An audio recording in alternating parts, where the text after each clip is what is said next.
Amanga neagenda ungezinawo la ku social media ngoba sokutshela iqiniso sokukhumbuza futhi mawusukhohliwe. Nizodlala thina impela ama-2005 into ezalwa izolo lokho.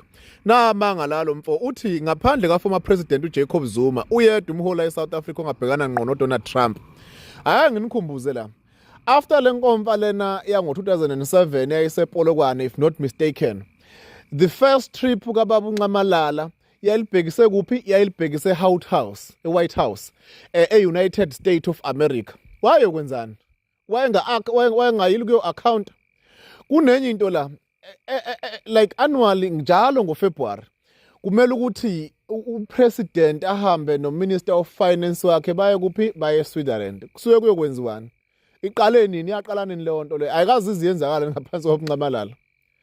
As long as kusenama-funders behind the scene awona wonke amaqembu efanda umuntu oyedwa noma abantu abathile abantu abamhlophe khohlwani bafethu ukuthi khona usopolitiki osaint noma ongcono kunomunye ningayibhayizisela nje izalukazi mhlambe zamakhehla lezi zangale mhlambe ko-70s 80s thina ama-2K 2005 la bazalwe manje sizonitshela nje ngoba esikoleni savakasha saphuma grade 9 sasehlula sayekela musana uqamba amanga musana ukumisleader abantu.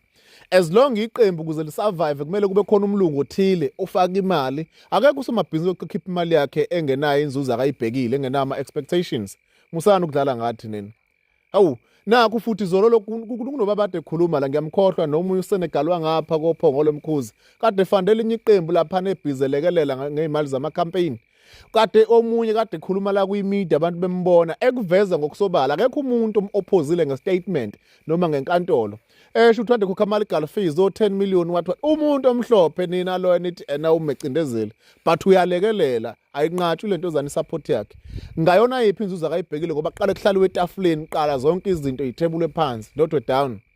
Hayi bafethu manje sacabanga ukuthi unosopolitiki osaint ongcono kunomunye propaganda iagenda leyo kufuna nigcine ngale bese nisivala ke ngapha emaceleni angazi kanjani ngoba kuthina ncaka kancane ungavela usilence nje sinomi kanjani. Khulani bafethu umdala uvela uthatha istatement usibikela hey kahleni madoda kahleni ebe okwathini kubani nangu uThabo Mbeki ubhizi la ugxibhe indaba ezindima kabi la leza indaba ayifuna inkantolo why izingathela uThabo Mbeki ukuthi ke I think uhlakaniphe kakhulu wenza nane economics la ebalweni uyena mongameli loyana wogcina washiya imali engaka esigaxe office abantu abakhonza ukungena emabhukwini and bashare izinto ungavela ucomment futhi uthi anaza niyenze research hey share your opinions your ideas sizwe lana usharele kumane ku debate musana ukudlala ngathi nini.